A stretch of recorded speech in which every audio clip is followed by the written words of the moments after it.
Kamusta mga tropa? Welcome back muli dito sa aking channel. Nagbabalik tayo, Yung Kalikot TV. Sa video natin ngayon ay mayroon tayong gagawin na single tub na washing machine. Ang problema nito mga tropa ay hindi siya nagde-drain, no? Or walang lumalabas na tubig sa kanyang hose kahit na ito ay naka-drain na. So sundan nyo yung ating video mga tropa. Papakita natin sa inyo kung paano natin ito gawin. Let's go!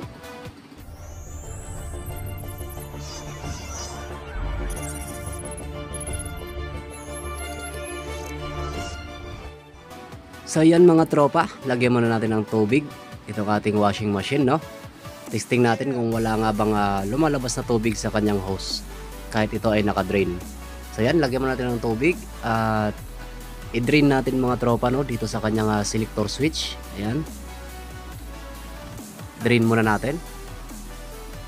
So yan. So tingnan natin mga tropa yung kanyang hose, no, kung may lumalabas na tubig.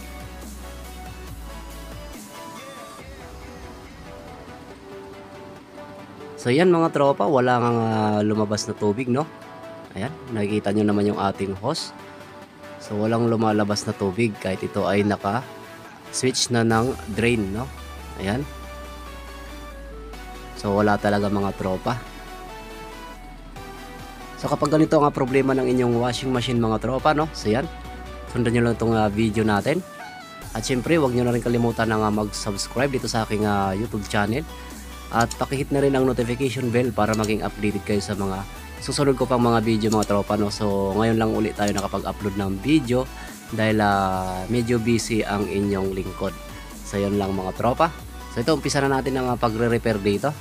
Ayan, tingnan muna natin dito yung cover sa taas mga tropa, no. Ayan.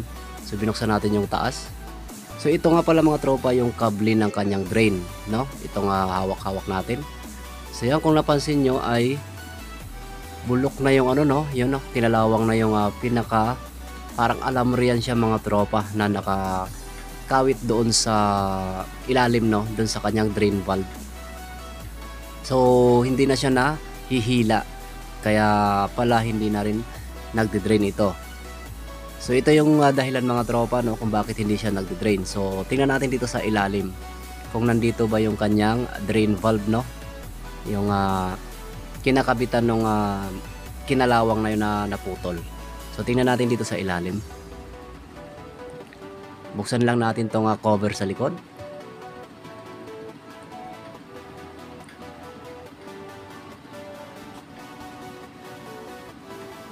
Ayan. So wala dito yung kanyang drain valve mga tropa, no. So yan, nakadiretso na. Diretso na yung kanyang hose. Ayan. So yung motor dito mga tropa, no, ay walang problema, kundi all goods naman to. Ang problema lang dito ay hindi nagde-drain. So alam niyo naman kapag hindi nagde-drain, so hassle yun dahil kailangan natin tabuin yung tubig na nasa loob. So dito mga tropa, dahil hindi natin nakita yung drain valve sa ilalim, no, so punta tayo dito sa, tanggalin natin itong kulay blue na to. Yan. So yan, dito natin makikita ang drain valve nitong ating single tub na washing machine. So yan, tanggalin lang natin pinaka top cover nya. Ayan mga tropa. So yan, nandito yung drain valve nya mga tropa, no. Ayan. So makikita nyo yung parang may hose din na puti. Ayan. So dyan tayo mag-repair mga tropa, no. Ayan, tanggalin lang natin itong naka-cover dito. So yan, iangat lang natin pataas. So yan mga tropa, no, habang tinatanggal natin ito, sa mga bago lang dito sa aking channel, huwag nyo naman kalimutan mag-subscribe at hit nyo na rin ang notification bell para maging updated kayo sa mga susunod ko pang mga video mga tropa, no. At huwag nyo na rin kalimutan mag-like at share itong ating video, no. Kung mayroon kayong mga katanungan ay pwede rin kayo mag-comment dyan sa ating comment section sa baba mga tropa. So ito, tinatanggal natin yung kadugtong ng parang alamri lang to mga tropa, no, kasi laki lang ng alamri. Ayan. So kinalawang na nga siya mga tropa, kaya wala nang connection doon sa kanyang kable, no. Pag i-drain natin yung selector switch ay wala nang response. So hindi na ito umaangat para lalabas yung kanyang tubig dito. So yan, dyan nakasabit yan mga tropa. Yan o. Okay. So yan. Tatanggalin lang natin mga tropa yung kinalawang na kaputol niya. So ito. Ayan. Tanggalin lang natin to at papalitan natin to mga tropa.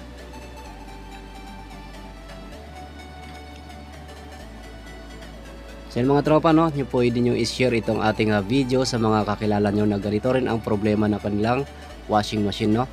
So ito ipapalit natin mga tropa. Ayan, no, parang alamri lang siya, no. So nakasabit lang yan doon.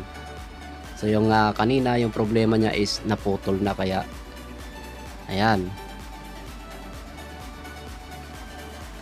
So kabit lang natin mga tropa.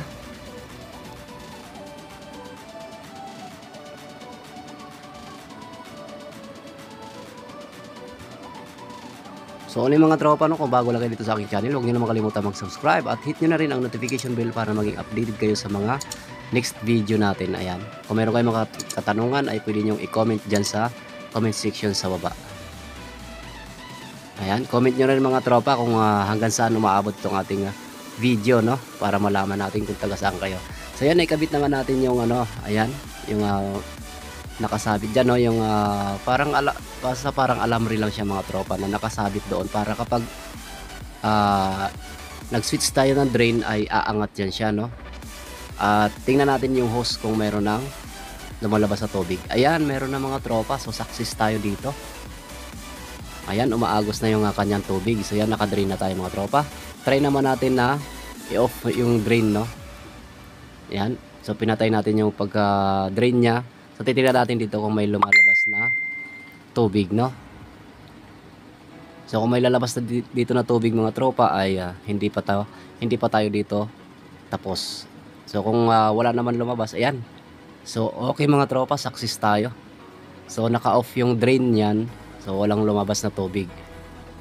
So yan, success tayo dito mga tropa. So yun lang ang pinalitan natin, no? So drain na uli natin para matanggal itong tubig ng lubusan, no? So yan ay pinantesting lang naman natin kanina. So yan. So, okay na tayo dito mga tropa. So yan. So yun lang ginawa natin mga tropa, no? Yung pinalitan natin. So kinalawang na. Ayan. So okay na mga tropa. So sana nasundan nyo yung ating video. Ayan, sa mga bago lang dyan sa aking channel, huwag nyo na makalimutan mag-subscribe at hit nyo na rin ang notification bell para maging updated kayo sa next video natin mga tropa. So yun lang, thank you so much sa inyong panonood. Don't forget to share mga tropa. Thank you!